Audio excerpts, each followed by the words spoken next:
Yan guys, magandang gabi. So late na naman tayo uwi ngayon kasi nanood sila amo ng concert. Ano bang concert yan? Hindi ko alam. Baka Chinese concert siguro. Tapos kakababa lang nila dito sa Cultural Center dito sa May Chimchachoy. So andito tayo ngayon sa May Chimchachoy. Tapos after 2 hours 1.5 hours balikan natin sila dito. So ito yung view nga pala dito guys. So andito yung Chimchachoy, yung clock sa Chimchachoy, ayan no. Dito sa Chimchachoy tayo ngayon. Tapos ayan yung clock guys, oh, dito sa may TST. Oh, di ba?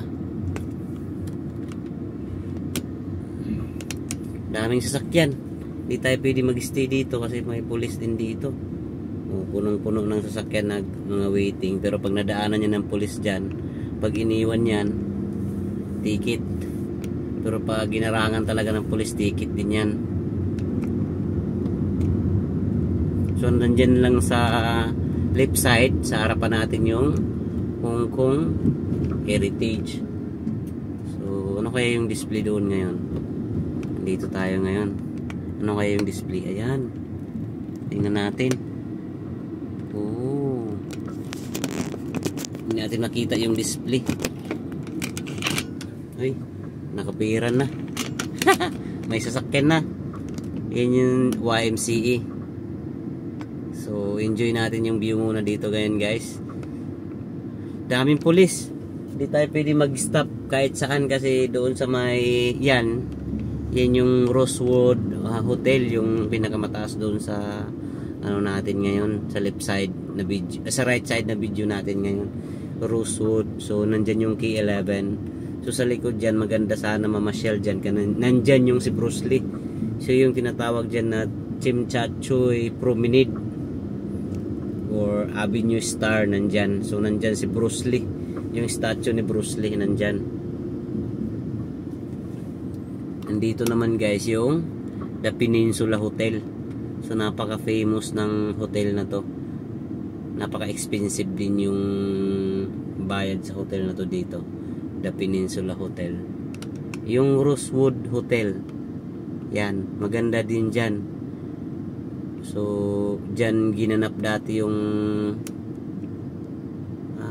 Dior ata na brand ng ano dito sa Hong Kong, kasi umatin yung amo ko dati dyan eh.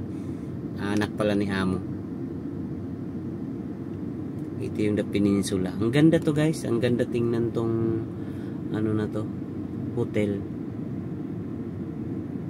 So maraming pumupunta din dito at nakikipicture dito sa hotel na to. Dati inatid ko yung anak ni amo dito kasi dito nag-birthday yung kaibigan nila. So natulog sila dyan. Mga babae lang yun, 4 sila. So nandyan sila sa Peninsula, nag-book ng hotel. So mayroon din nagtatrabaho dyan kasi na kaibigan ni anak ni amo. Kaya mabilis lang sila nakakuha ng booking dyan sa loob. Yan, matraffic din dito sa Hong Kong. Matraffic din. So nakagandahan dyan sa Peninsula, may fountain dyan sa harapan, fountain oh. So ang ganda niya sa attraction, marami nagpipicture dyan, ayan oh, fountain. So ang ganda, di ba? Napakaganda. O yan sa taas oh. Yan yung fountain oh, di ba? Ang dami din nagpipicture ng mga tao.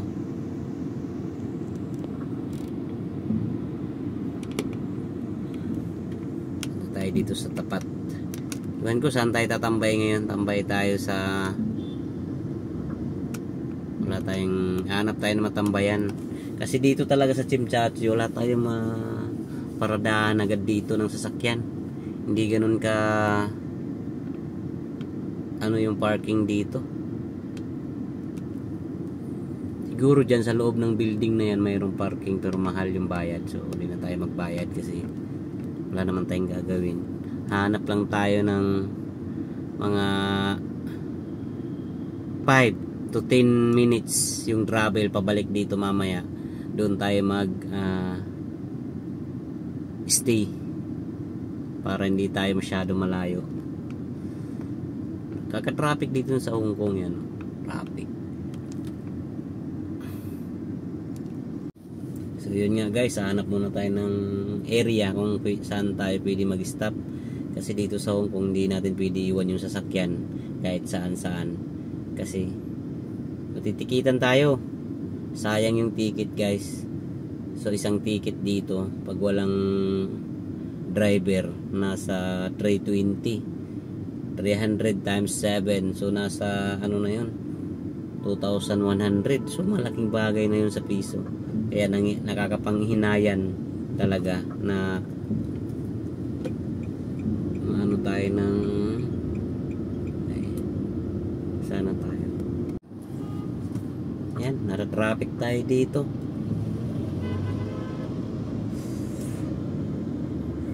Ay.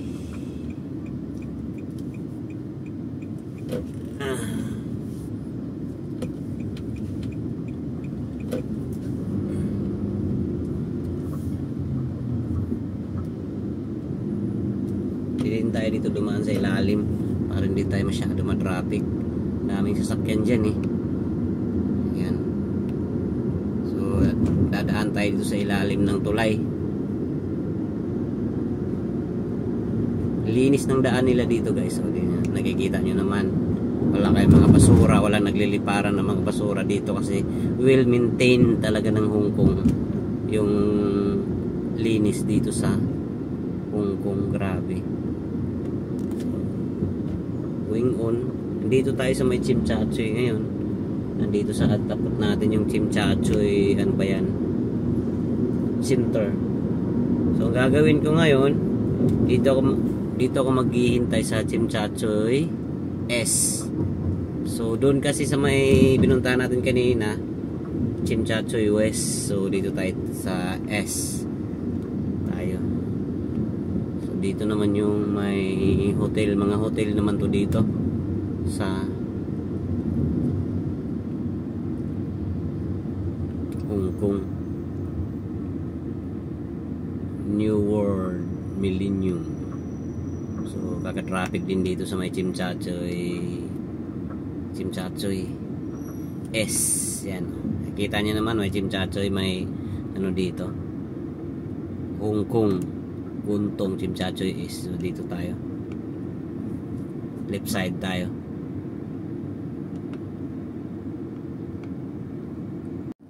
Nandito na pala tayo ngayon guys sa hintayan natin. So maghihintay muna tayo dito kasi sobrang ano doon sa may cultural center, walang pwedeng paghintayan doon, sobrang dami ng sasakyan. So andito tayo ngayon sa may Icon Hotel. So yan sa harap natin oh. So yan yung Icon Hotel. So mayroon palang swimming pool dyan sa taas. Nakita ko kasi doon sa isang vlog ng isang kababayan natin na dito sa Hong Kong na sabi niya Icon Hotel. So marami ding mga binibenta dito. Yan, isang brand niya ng ano dito sa Hong Kong. Ano kaya yung binibenta dyan? Perfume? Pampaganda? Estee Lauder. So maghihintay muna ako dito guys. Kain muna tayo.